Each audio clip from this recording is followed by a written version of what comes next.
Well, I've been racing since 1933, maybe even a little bit before that. And for me to miss an off-soundings race is a sacrilege. You can't do that. If you miss an off-soundings race, there's got to be an awful good reason on why you can't go.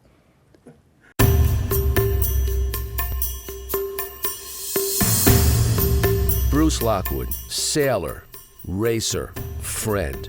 He never had a good excuse not to race. Twice a year, when off-soundings came calling in the spring and fall, Bruce and his brother John were there to answer the call. They walked the talk, lived the dream, and most likely invented the t-shirt. They certainly carried home the silver.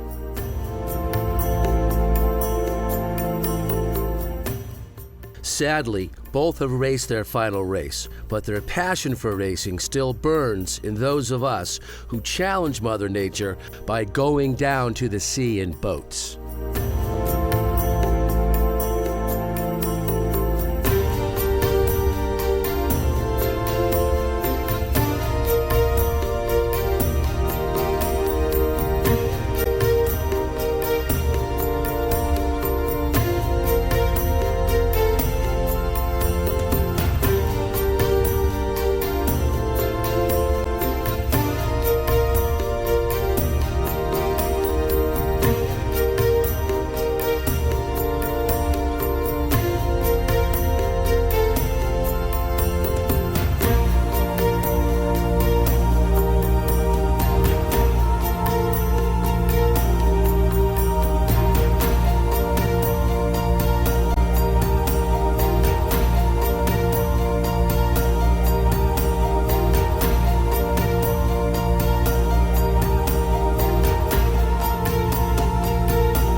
There's no one else that we know of that does this two-day race series in the spring and in the fall, and it's not just sailing around the buoys in Fisher's Island Sound.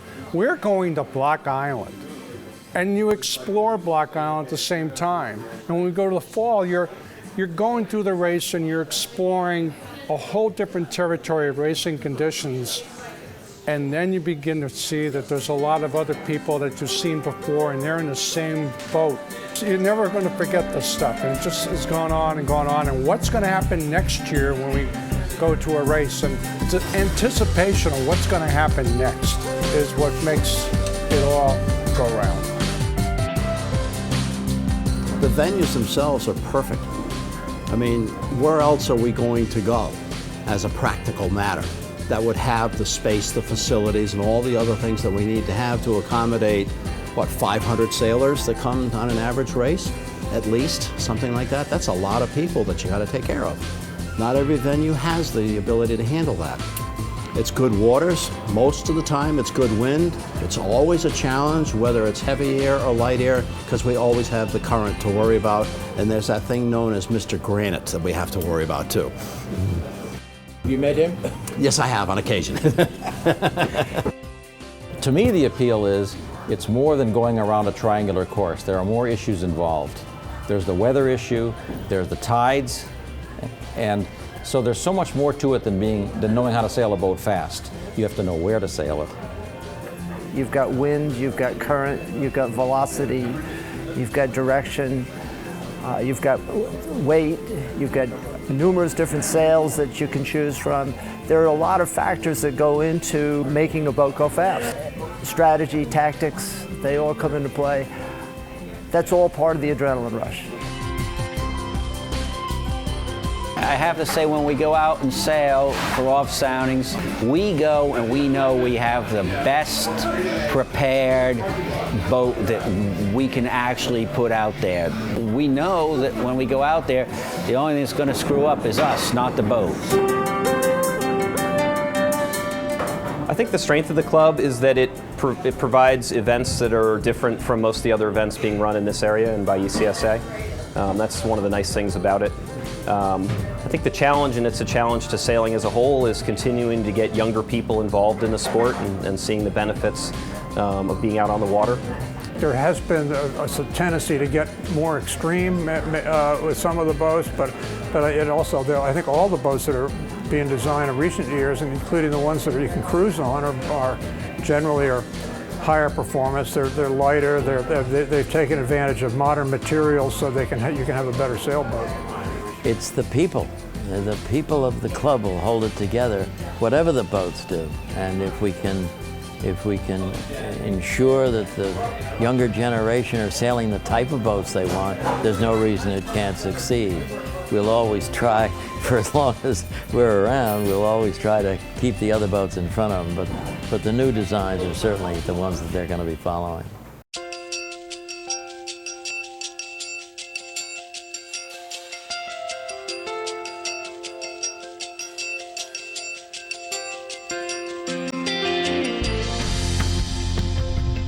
Inspired by Edward Southworth, a handful of sailors, barely enough to crew a dinghy, created the Off Soundings Club in Springfield, Massachusetts in 1933.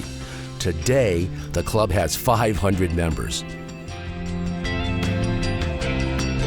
Now, you might not care about history, but you would be remiss if you dismissed the traditions of an organization that has spent the last 80 years challenging its members, their guests, and their crews to find the fastest boats and enjoy the best of friends twice a year, far away from the day-to-day lives of quiet desperation that we all hate.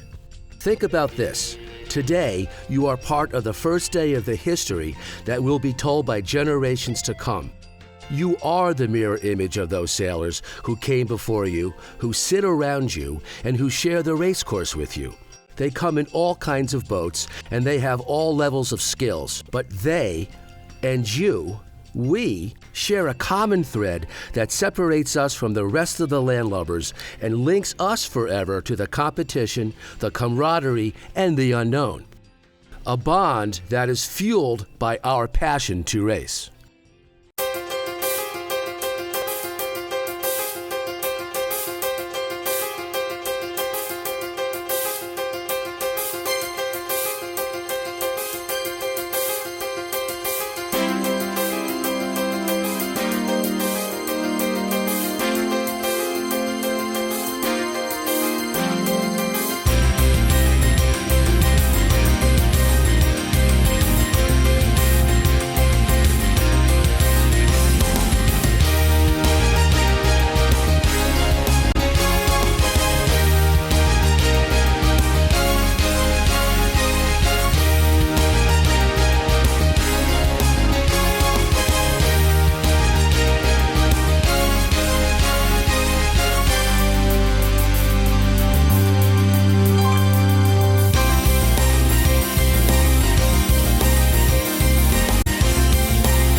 To be able to get away and essentially take your watch and throw it in your duffel bag and just be away from the constraints of daily life, to be amongst friends. You know that just about everyone in the sailing community you have a bond with of some sort. I wouldn't say it's akin to being on a life raft with the same 6 people for a week, but I think there's a definite bond between most sailors, especially racers. They understand the focus that's required to put together a winning team.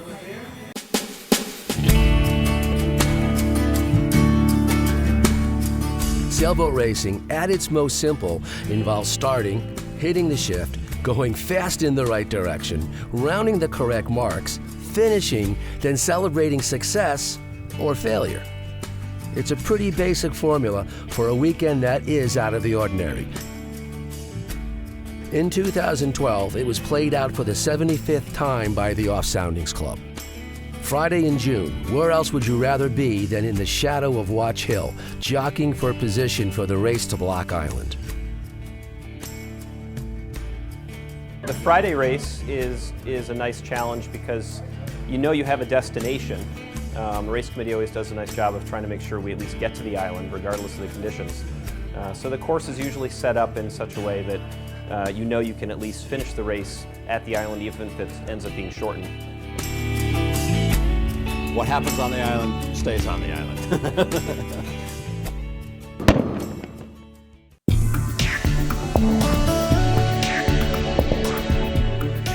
With the blast of the shotgun, the boats are off. 12 classes, none such to high-tech racing machines, wooden boats and fiberglass chariots of every size and shape, all carrying men and women with adventure in their minds, hope in their hearts, and a need for speed.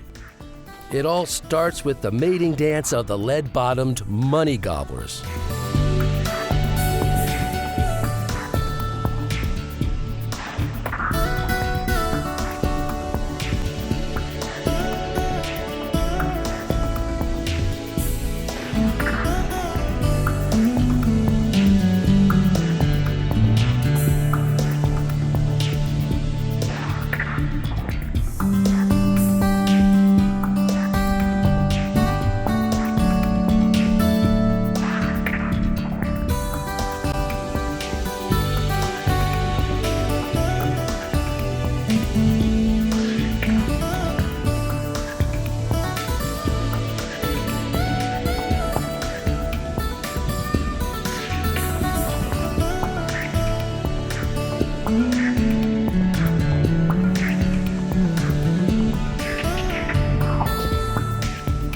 There is a structure to our racing that is unique because of the many classes, the longer distances, and different venues.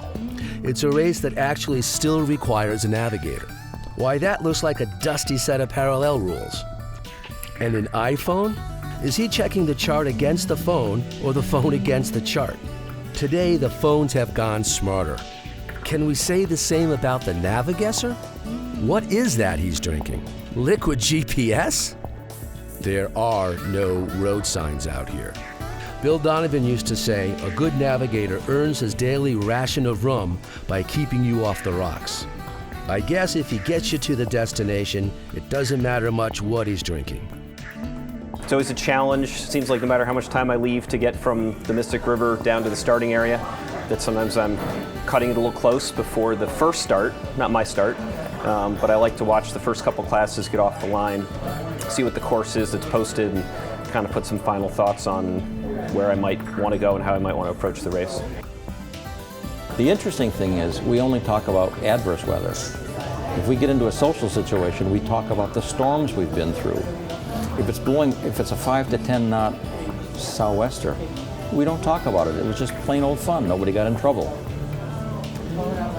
But it's a challenge. It's no matter what the wind velocity, there's always an adverse current, tide. There's always the sea breeze coming in. Very complex, and that's what's fun. The boats themselves are much more, shall we say, racing oriented and much less cruising oriented or accommodating the physical comforts. But on the other hand, there's an awful lot of us out there that have boats that we just really enjoy them. We like the way that they sail. We're not about to give that up, and Off Soundings gives us a venue to be able to competitively race them. And that's always a fun thing to do.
Inline racing is one thing, but life takes on a whole different meaning when you have to go around the mark. If you're lucky enough to break out from the pack, you may even have an easy time of it. Your focus is on crew work, shifting gears, and heading off on the next leg. But mark roundings can also be a gathering time, when the fleet comes together to share pleasantries on the day, to offer suggestions on where to go and how quickly to get there. It isn't quite like a prayer meeting. There can be invocations about hell and damnation, a raised voice or two, even casting aspersions upon a fellow competitor, or maybe your own crew, heaven forbid.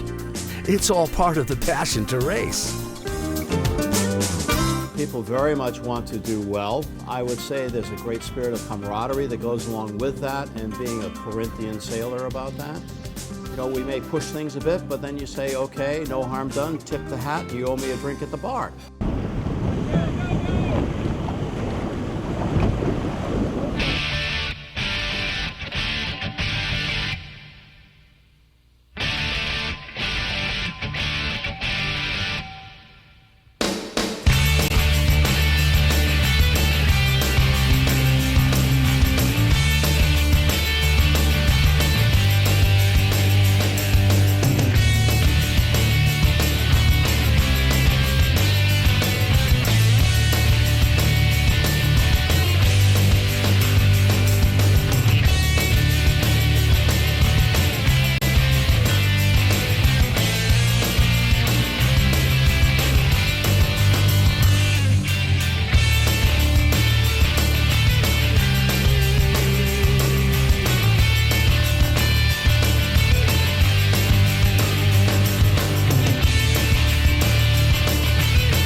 Well, a friend of mine who became friends early on when I first purchased the boat, he was a Connecticut fella, and we said that we wanted to get involved in some offshore sailing, and he mentioned off soundings. And didn't know really who off soundings was, and after investigating and finding out and becoming a guest, it was one of the greatest sailing memories I have. Just the professionalism and the amount of entries was nothing I ever expected.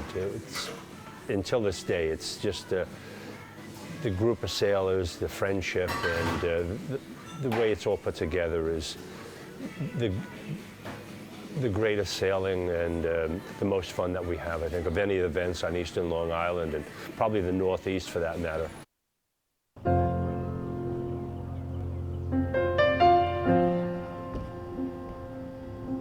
There's always a next day on off soundings. No matter how bad or how good you were on the first day, you have to get up and do it again on Saturday. In the spring, it's the Around the Island race, the cornerstone of the weekend, and maybe the series. It is thrilling when the wind really blows, like a shot of adrenaline. When the wind is light and fluky, it can make you downright crazy, especially when shaking off the cobwebs from a long night of, let's say, exploring the island. What happens on the island stays on the island. Participants, we are requesting that as you check in this morning, you pass the starboard side of Nor'easter from the stern to the bow. In 2012, there was just enough wind to send the fleet around the island. Well, just enough to send them most of the way around the island. It turned into a long day on the water. Light air sailing, it's definitely more work. You're playing with every control on the boat to maximize it, and it puts the sailors and the boats to the utmost test. With sailboat racing, the factors, they're not static. They continually change second by second, which requires the people on the boat to be acutely aware of the changes and make the proper adjustments. In a 3-hour sailboat race, you might change gears 300 times. It's an ever-present operation that you go through, and that's all part of the adrenaline rush. And off soundings gives it to you. Try to keep the boat moving.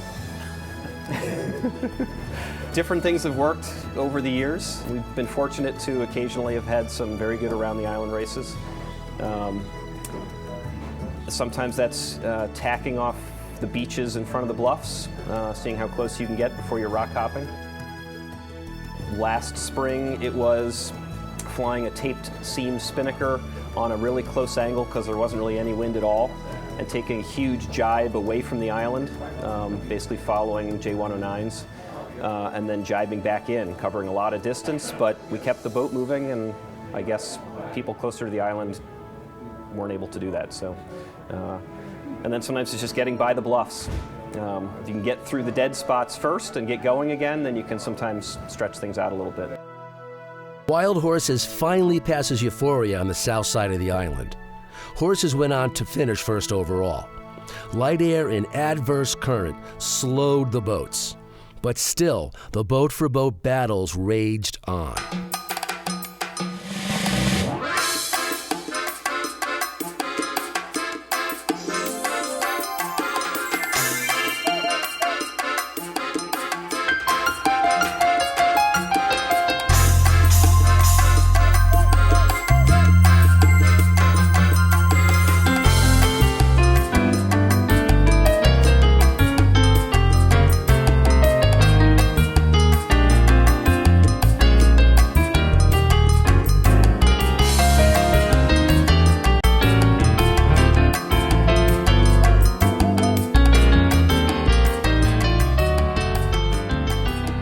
Amazing how vast the ocean is and how sailboat racers always seem to gravitate toward each other.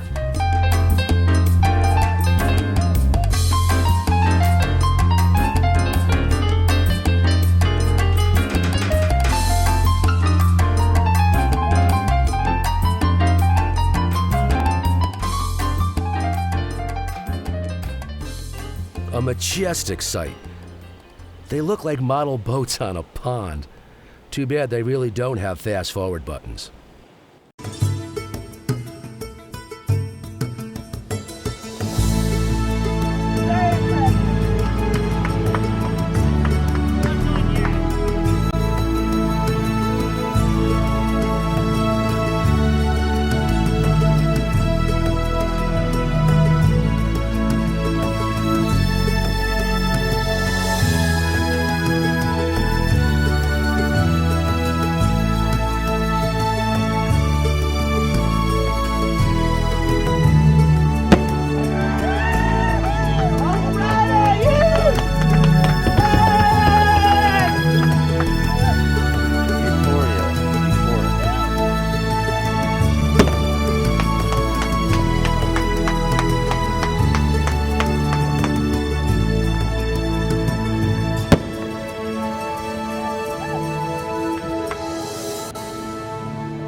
10 miles away, literally, by a straight line from Old Lyme to Greenport. But it might as well be a half a continent away for most of us during our daily lives because we're all focused on the area that we live in. Gardiner's Bay, it's big enough to support our entire fleet. We can put 150 boats out there with no problem at all. It almost has a British Virgin Island feel to it because with all the islands around and the two peninsulas, and generally the tide is not a big issue, although it can come into play. Generally, the sea breeze is southwest. Just look over to New London and see if the cumulus clouds are building, and you'll know the sea breeze is coming. If it starts out in the north in the morning, you know damn well it's going to die. Dying northerly is most common. And whether it's going to clock around or back around is something you have to learn about.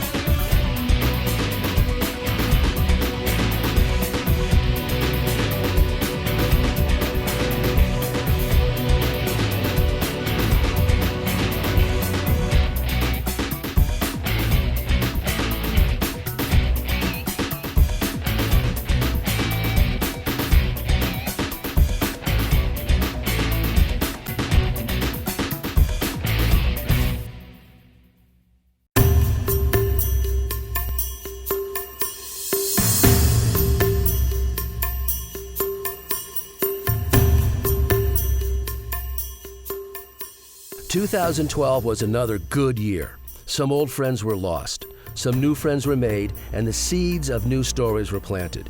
Members and their crews are the backbone of the Off Soundings Club. Memories are the lifeblood. Inevitably, the boats will change, the faces will change, and we know the conditions will change. But the Off Soundings Club is strong, and we will evolve. Too slow for some, and too fast for others. It's been that way for 80 years. As long as the wind blows, the tides shift, and the finish line beckons, and Block Island doesn't sink into the deep blue sea, there will be Off Soundings.